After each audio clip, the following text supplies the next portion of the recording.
Welcome to the Empower Mama podcast. I'm your host, Vanessa Watson, mother of two, registered nurse, internationally board certified lactation consultant. I have over a decade of nursing experience in various environments, including, of course, working as a psychiatric nurse and working with mothers and babies in the hospital as well as out in the community. I created this podcast as a way to bring together my personal lived experience with mental health disorders with my professional experience to come to you from a place of love, understanding, compassion, while also providing you with evidence-based guidance and support. On today's episode, we're going to dive into a neurodevelopmental disorder that disrupts the journey through motherhood. I haven't found that it's talked about a lot in the space of supporting mothers. And it's something that I really want to shed more light on. I really want to bring more attention to. That's what we do here. We raise awareness, right? So this disorder that we'll be focusing on is something that impacts many people. And it was for a long time viewed as just like a childhood illness, something that impacted people in childhood and during school time and things. But now we're realizing that it continues into adulthood and it impacts, as I mentioned, not only mothers, but, any adult that deals with this. But we're going to focus in on attention deficit hyperactive disorder, better known as ADHD. Now, originally it was, diagnosed as ADD with or without hyperactivity. But now it seems that, and I'm still doing more research to better understand where we are with the diagnosing, right? Because I understood it as, still being diagnosed as either ADD or ADHD, but it seems more now that it's just ADHD is what's being used. But there are some, there are some spaces where I still see the term ADD being used, but to be, very clear, when you hear ADD, that was to say that there's a problem with inattention, a problem with focus and everything without seeing any hyperactivity. But we'll talk a little bit more about what that hyperactivity can look like, because that's where a lot of, misunderstanding happened. I would say a lack of understanding how hyperactivity can present in different people as well. And of course, as things change and we have more research and do more studies and all those different things, it's the basic, when we know better, we do better, right? Because that the same goes in healthcare. When we know better, we can diagnose better, we can treat better and all of that, okay? By the end of today's episode, you will better understand some of the classic traits of ADHD. You'll be able to identify how ADHD can be disruptive in motherhood. You'll understand how and when to seek help. And you'll understand some ways to manage the ADHD in a non-pharmacological options for management. Okay, so I am coming to you as a mother who is not officially diagnosed with ADHD, but let me tell you, in the last few years, as I've learned more, I've become very suspicious of, I think that probably this is something that I experience. And I may get a little into how I've come to not being diagnosed yet. Well, the gist of it is different changes with insurance and income and accessibility over the past few years. And while I've gotten therapy for some of the things I've experienced, I haven't myself seen a psychiatrist or a psychologist. And so then that is why I haven't been diagnosed. But that's something that I am working on. And I see, and honestly, it's been just in the past year, really, where I've realized that probably the ADHD is like my primary problem. And then everything else kind of falls under that. But if we address the ADHD, that's probably going to get the best outcome for me. That's how I'm looking at it for myself, right? But I just wanted to point out that this is not a diagnosis that I have personally, but something that I suspect based on everything I know now, especially in the past year, everything I've learned. Become more suspicious, because here's the thing. Girls, women often get misdiagnosed. So therefore, undertreated or mistreat, getting the wrong treatment because the wrong thing is being treated if it's actually ADHD. So here's an example of why it gets misdiagnosed. What I'm discovering is that in girls, there's a lot of masking. So I know a lot of us, like I used to say, oh, I'm a good pretender. Even in times in life where I was extremely depressed and where that was causing a lot of problems, like internally for me on the outside, no one knew how I was struggling. Even people who lived in the house with me, people who interacted with me on a daily basis, and probably people I worked with during the time that there was a job I had where when my son was an infant, that I would cry in the bathroom a lot or in the locker room or when I went to pump.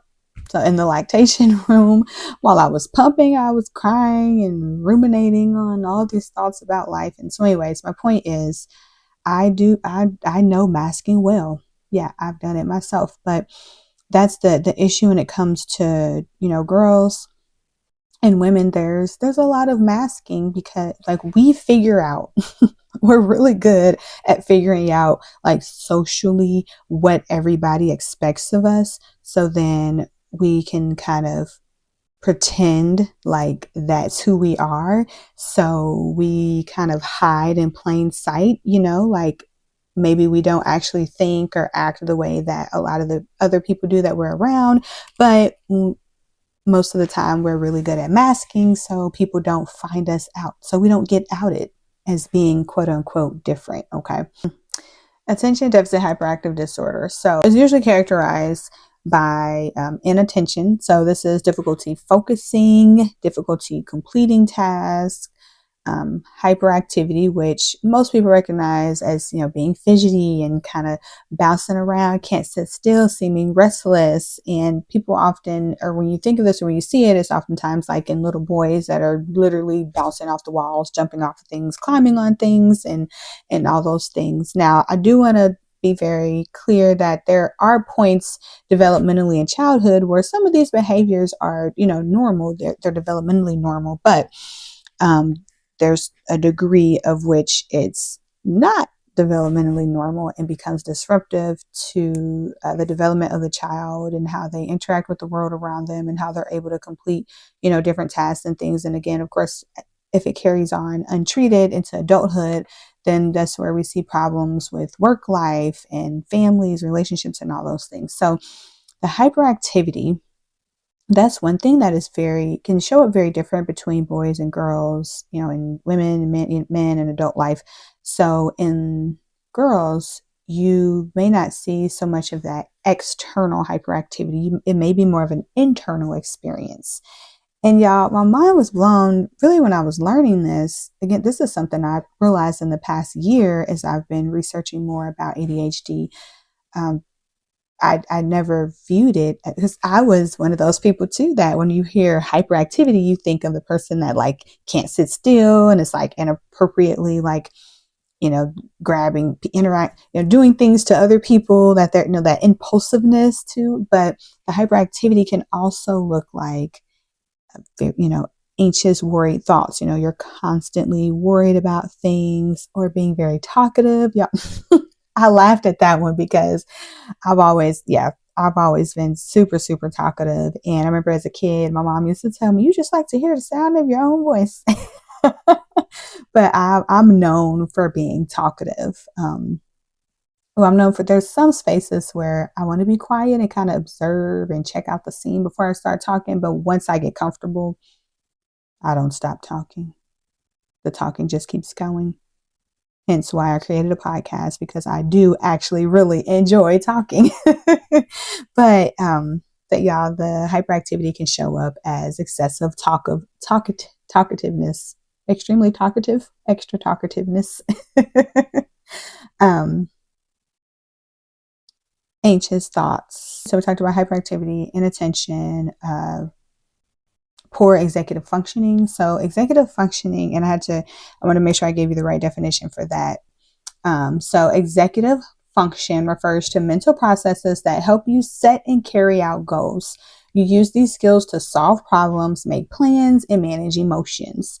So there are three main executive functions: working memory. Okay, so working memory, cognitive flexibility. So, being able to, again, as it talked about problem solving and being okay with change, being able to adjust to that. And then inhibition control. Okay, so the lack of inhibition control would be where we see that impulsiveness. Okay, because you have a thought and then you act on it instead of being able to inhibit, instead of having that inhibition, like the impulsivity just has you, just acting on the thoughts, not thinking much about the actions or the consequences that may follow. Okay. And, and the reason I look at my notes sometimes, y'all, because forgetfulness. So that's one big classic sign. And, that's something that I've really been just coping with and looking at that, I've been forgetful since I was a kid, and, nobody is forgetful on purpose. Okay. I just want to say that. But forgetfulness, time blindness. So time blindness is the inability to, understand how long it takes to complete a task, how long you've been working on a task, understanding, just having a poor concept of time. And so this will really show, and I'll say that forgetfulness and the time blindness and really all these things leads to that struggle of showing up on time. You will struggle to show up on time. So you may find yourself, so you may see a person who's dealing with ADHD, you may see them showing up frequently late to things. They have trouble with planning and organizing.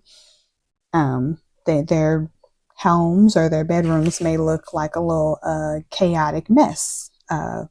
Yeah. What are some others? So, okay. So those are the big things I wanted to cover. So that's general, right? Now, how does this show up in motherhood?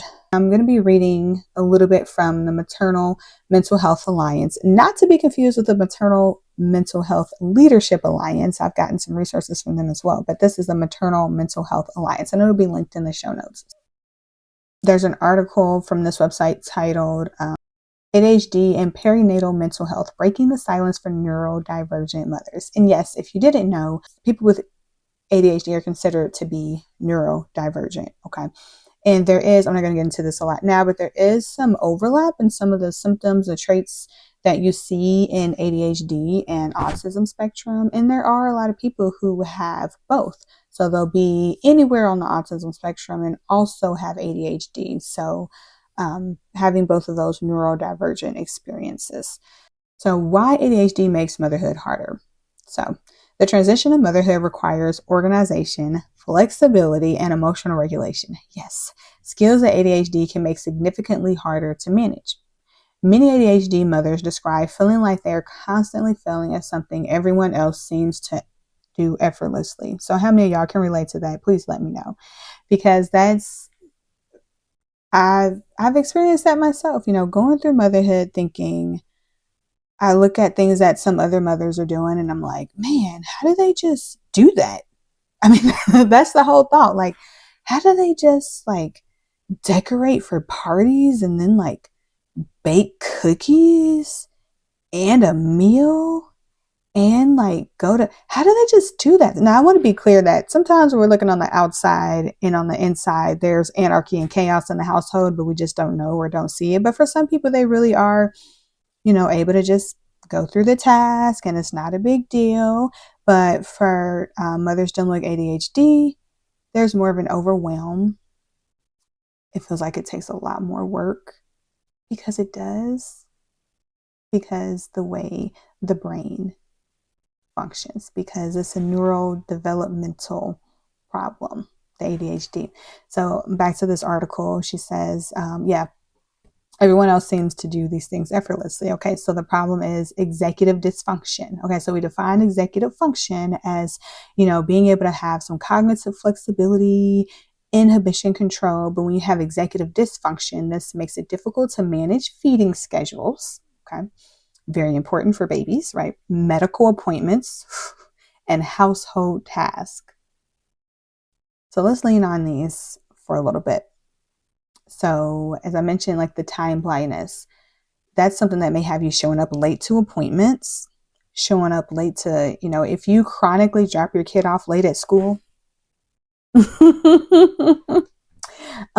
you're listening and can't see, I'm pointing to myself. But honestly, I'll say personally, I have some other, health things that impact that too. But yeah, we show up late a lot, you know, to school. And so kid late to school, you're late to work. Basically, you just get everywhere late. Okay. And household tasks, cleaning your house, cooking, having dinner on the table at a certain time, all those sorts of things. So as a mother, and I'll say especially to my single mothers, where you are the only adult in the house and like it's all your decision, it's all falling on you. There's not another adult who maybe does not have ADHD who can make sure things are getting done on time. That definitely can, add a little extra little extra spiciness to the mix. And this can definitely be a easy way to feel overwhelmed because, you're showing up late and now you're upset with yourself for showing up late. And now you're like having a downward spiral because you feel bad that you're late and you're trying to figure out why you're always late. You're mad at yourself. You just can't get it right. And then we see anxiety, agitation, all those sorts of things because you're in this vicious cycle of you're always late. You don't know why you're always late. You try really hard to be on time. And then you notice yourself that maybe you got distracted doing something and that's what happened. Or maybe like you plan to have an hour to get ready when actually it takes you 2 hours to get ready, but you don't know that because you have time blindness. You didn't know that like you in your mind you could get a certain task done in 15 minutes, but actually it takes you 45 minutes. Time blindness. Poor executive function. Okay. So let's talk about emotional dysregulation. This leads to intense frustration, guilt, and overwhelm. So I've already touched on those a little bit of, so you're having trouble with regulating your emotional state. So it's easy to feel frustrated and overwhelmed because like every little thing can easily feel frustrating and overwhelmed. And you think about motherhood, dealing with your children, there's a lot of day-to-day life can be pretty unpredictable. You don't know what your kids are going to do that day, how they're going to be behaving, what's going to be happening. I mean, you can have some consistent things to expect, but again, you don't know what things, like a kid might get sick. They might have there might be an issue between your child and another kid at the school. So now all of a sudden you've got to go deal with this conflict. And because you have trouble like regulating your own emotions, you probably also don't like dealing with conflict because it makes you really uncomfortable, right? And so there's that. And sensory sensitivities can make crying, touch, and breastfeeding deeply distressing. Whew. So sensory sensitivity. So you may be a person who, doesn't like being, touched often, or you may get quote unquote touched out. You may feel because a baby, there's a lot of touching. You gotta hold them, rock them to sleep. You gotta hold them to soothe them and things. And yeah, whether you're breastfeeding or bottle feeding, you gotta hold the baby to feed them. So there's a lot of holding and touching and closeness. And I'll say even for me personally that I'm a physical touch kind of person. That's my love language. But for me, dealing with an infant, that is a lot of touching. And I did experience, getting to a point in the day where I was like, I can't anymore. Like, I need you to back up. Or like I can deal with my baby, but because I have to do all this touch closeness with my baby, I don't want other people touching me because I'm dealing with this baby all day. And I'm generally a hugger. And like I said, I love closeness. But during that time of infancy, I wasn't really that into being close to people because I was close all day long. And we had some problems with our breastfeeding experience, and he was feeding way too often when he was a newborn. But that's a different topic for another day. But point is, can have some sensory sensitivity. So I know I kind of glazed over that it was kind of a general description, but in motherhood, specific ADHD can be disruptive to motherhood, but it's not talked about a lot. There's a lot of mothers that are misdiagnosed, not getting the right treatment. So, maybe just diagnosed with some other perinatal mood disorder without the provider or the mother realizing that actually the underlying thing was the ADHD.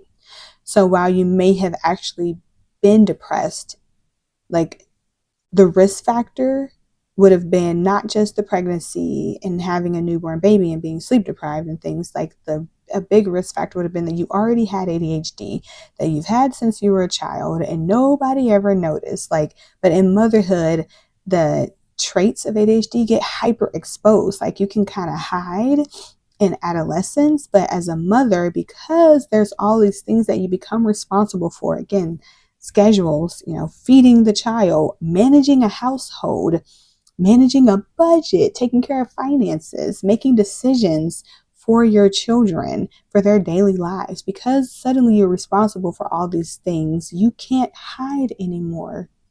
You are exposed. Your condition is exposed. But though it's exposed, though the results, though the consequence, if you will, of the symptoms is exposed, again, it can still be misdiagnosed. And really, what I'm finding is that a big thing is that, as I mentioned earlier, that misinformation about the hyperactivity. That hyperactivity looks different in girls and women. It looks different, so it gets missed. Or it gets dismissed as something else, or maybe dismissed as not even a problem, right? So I am going to link that article that I was reading here. I did also want to mention this book that I read by Dr. Gabor Mate.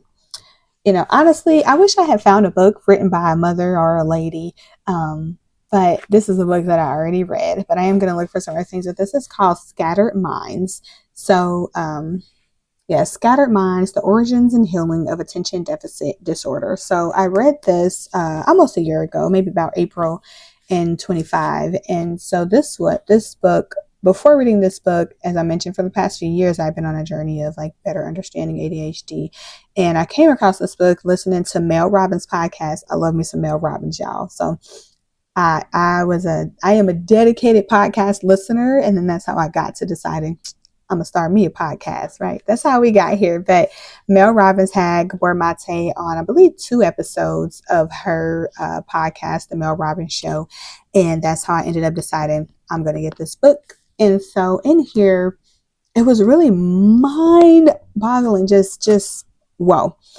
That was the first time that I heard someone talk about ADHD as this developmental disorder. I didn't understand that it was a developmental disorder. And he asked the question of, why don't we have a more functional adult?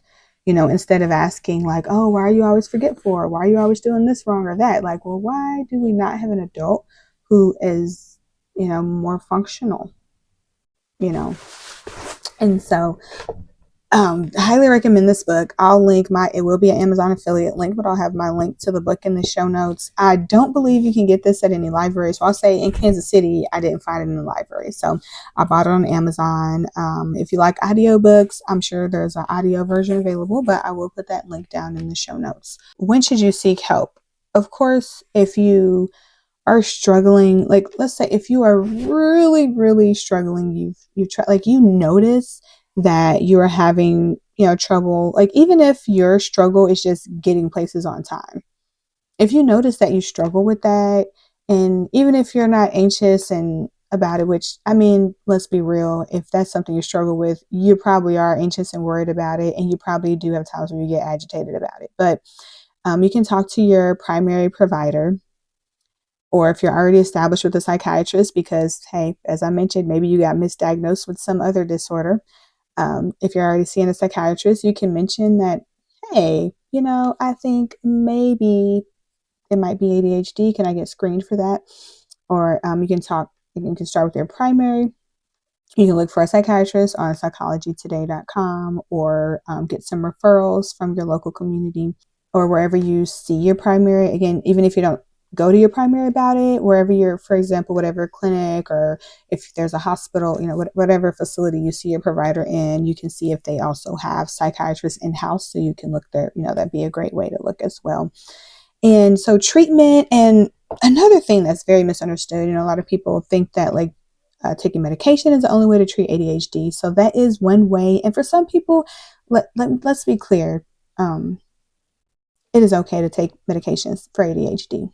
For some people, it really does change their lives.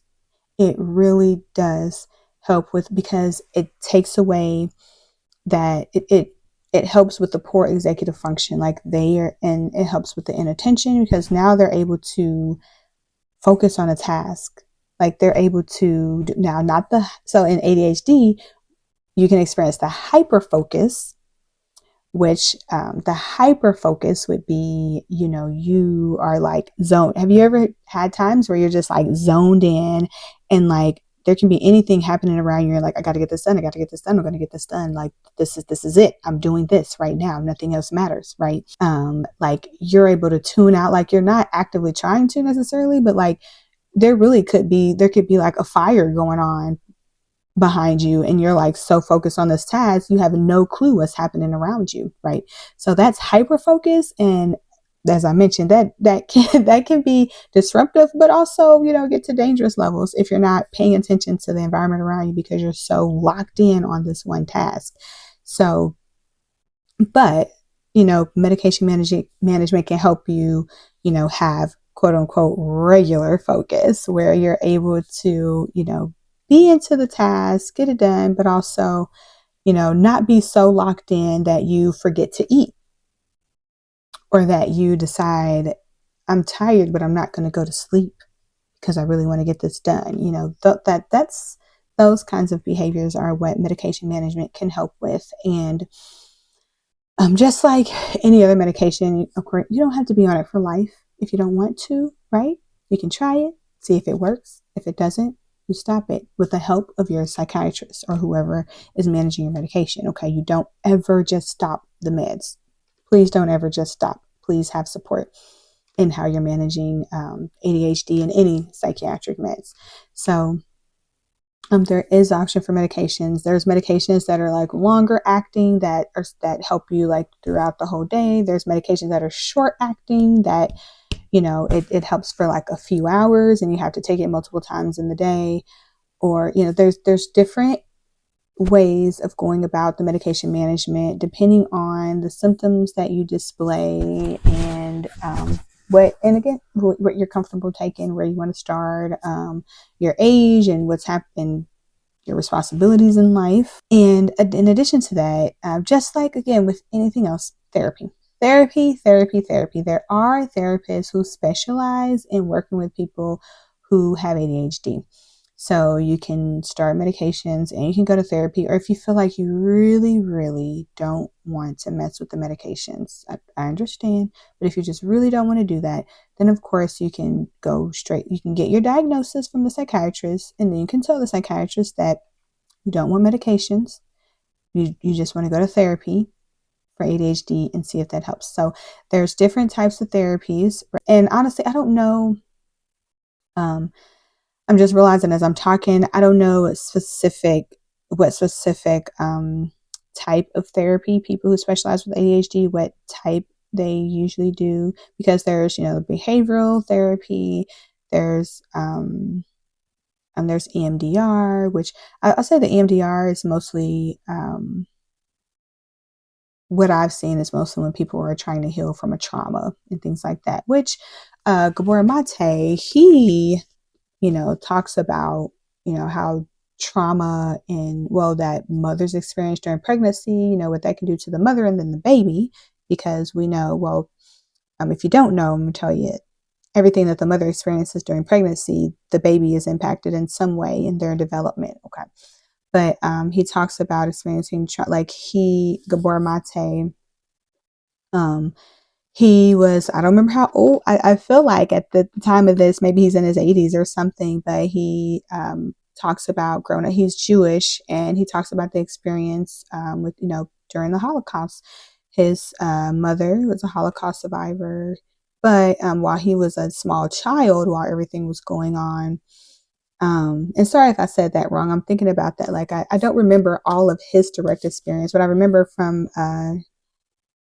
reading his book, he said that his mother, had sent him away with like some person that was, one of the great people that was, kind of helping, trying to hide people and different things. And so, like, his parents went somewhere else, and then he went with some other family for safety. Obviously, that worked out because he's able to still be with us today and got to write this book. But he talked about how things like that can be part of because ADHD is a developmental disorder.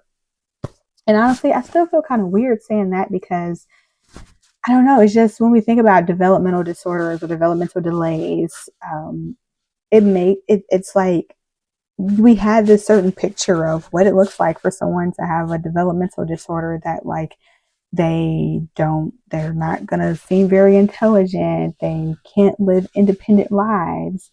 But so, and I'm admitting that I believe I have ADHD. So if ADHD is a developmental disorder, then I'm admitting that I think I have a developmental disorder. And that does feel kind of strange to say, honestly. But what we know now is that was wrong. Thinking, okay, if somebody has a developmental disorder, then that just automatically cancels their ability to live an independent life. I am an independent functioning adult. I manage my own household, be it stressful at times. I'm a mother. I have a bachelor's degree. I'm able to make this podcast. All these things. So, but this was definitely a great read. Some non-pharmacological things. I've already mentioned therapy. And then going to support groups, I'm going to always recommend those. Listen, there's a support group for everything that you need, everything under the sun. And then understanding if you suspect you have ADHD or if you've already got diagnosed, you're in the process of getting that official diagnosis, you can. So if you just know yourself that you really struggle with organization, you struggle with, showing up to places on time. I'm going to give some of the things that have helped me personally. I have alarms, all sort of alarms throughout the day. Even for when I wake up in the morning, I have 2 different alarms to wake me up because I know I'm not going to get up on the first one. No need me hitting snooze. I already know I'm going to fall back to sleep. So I got 2 alarms, and I have alarms all throughout the day because, yeah, I can get locked in on something and think, oh, I'm just going to work on this for a few minutes. Next thing I know, it's been 30 minutes. And I'm still am not finished, and I'm trying to figure out. Then I go in a spiral of trying to figure out why I'm not finished with the task. If I've been working on it for 30 minutes, because it really should have only taken me 5 minutes. But why did it take me more than 5 minutes? But because my brain started wandering and thinking about something that was totally unrelated to what I was supposed to be doing, and I had to redirect myself 10 times. That's why the 5-minute task, the would-be 5-minute task, took me maybe 30 minutes, right? So alarms, though. I use alarms for just about everything. And there are times where I'm like, I don't want no more alarms. I just want to be.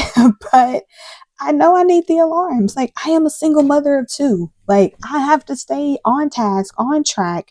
And, things would just be an absolute mess. And I'm not saying anything in my house is perfect, let's be clear, but things would be just such a mess if I don't stay on track. So having multiple alarms and having a plan before your day starts. Oh my goodness, y'all. That's been so helpful for me. So every night, towards somewhere in the evening, or at least, right before I go to bed, I will make a list for the next day. So I learned this method within the last couple of years, doing a 6 most important things list is what we call it.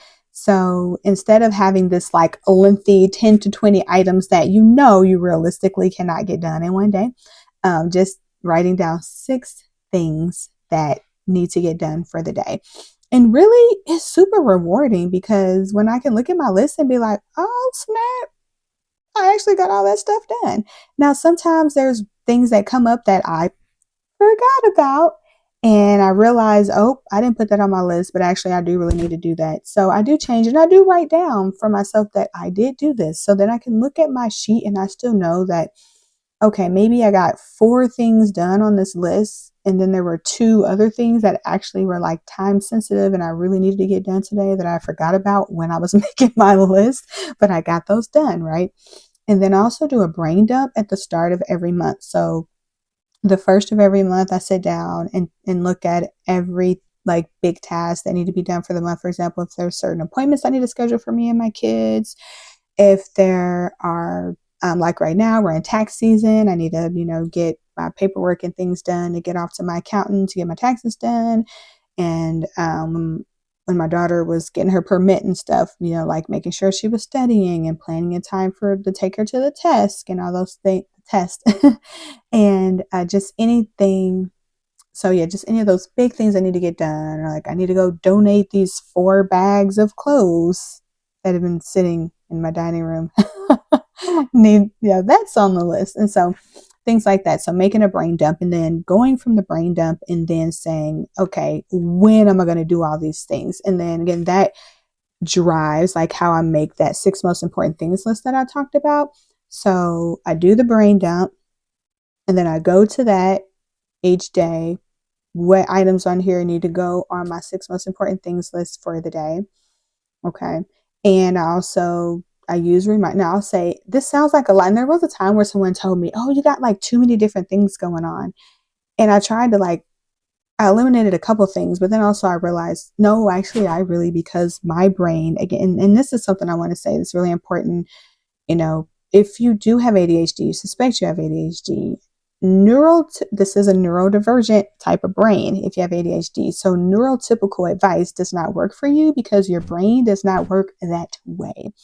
So again, someone told me those are too many different things. You just do one thing. I'm like, well, if I only have a calendar that tells me what I need to do, I'm not going to do it because I'm going to forget that I needed to do it. So I do need a reminder on my phone that says, do this on this day.